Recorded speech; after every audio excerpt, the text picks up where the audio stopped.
Good afternoon, everyone, and here we have two SC-142s, which are derivatives of the prototype XC-142.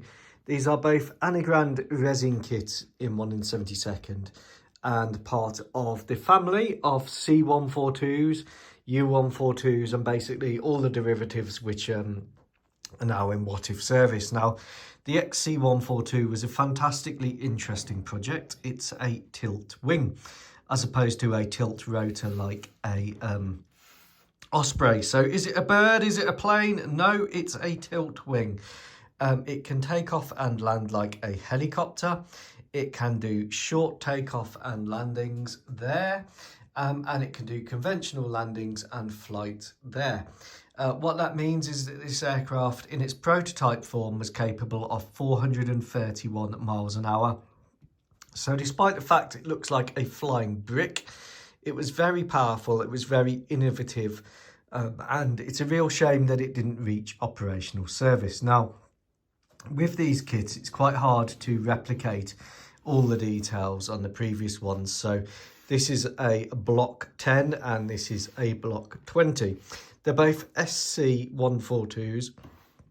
The SC for basically sea things, so anti-surface warfare, anti-submarine warfare, and that kind of stuff.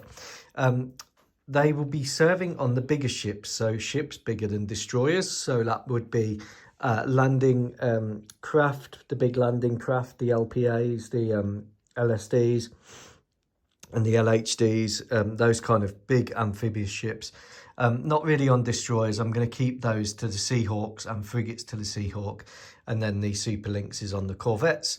It is still quite a big aircraft. This one has some Elheim crew, Hellfires, and the 12.7 minigun. Underneath, you've got the radome there from a Merlin. That's a Sonar Boy dispenser there, and front winch hatch. Yes, you do winch people up through that hatch internally, so you don't have to open the rear ramp. Magnetic anomaly detector boom there, which is towed, which comes off the side.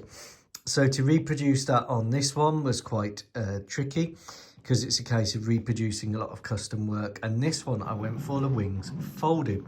So this is how it would fold down on a ship. The big fuel tank is actually here, smaller fuel tank there. So I guess they make sure that that fuel tank is full before they put it back into this configuration.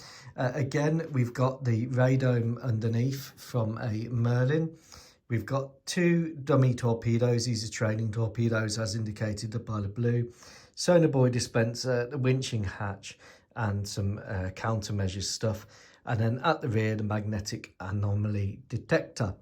Not used as much by the West, but it's still useful because the main adversary of the Malagasys would be the Marmatians, the what-if Marmatians, and also Iran and North Korea, and their subs aren't as advanced in terms of acoustic tiling as some of the Russians and Chinese ones are.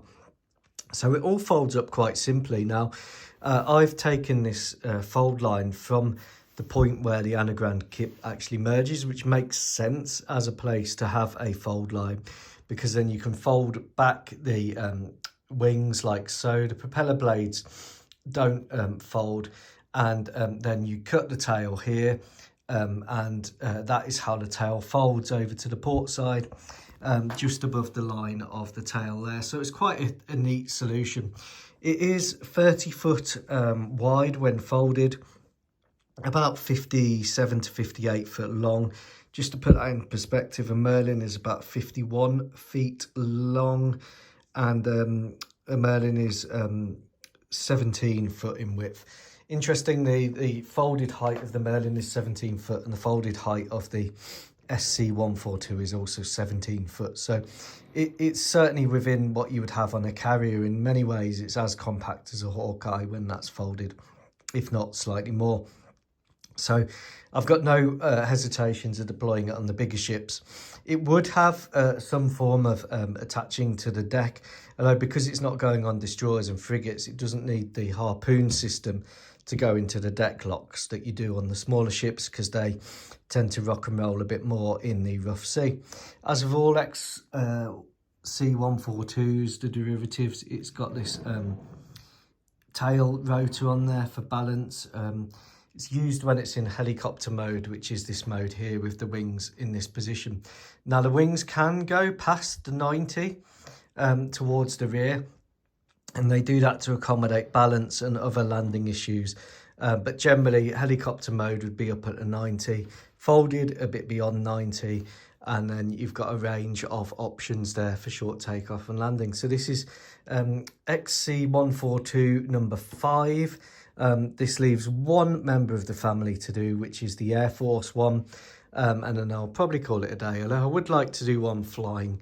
So we've got represented the Air Force, the Army, we've got the Navy, carrier on board delivery and combat search and rescue. The Air Force one there is a combat search and rescue one. We've got the 2 SC-142s, which are your anti-submarine and general purpose helicopter. Can have a 50 cal in the rear, on the rear ramp. Other than that, it's unarmed, except for when it's doing this anti-surface role with the Hellfires. It's got Hellfires on there for drones. It can carry Penguin missiles and the such like. Can drop drones out the back. It's a very useful aircraft with a 4-ton internal payload, which is pretty good. Take care. Goodbye.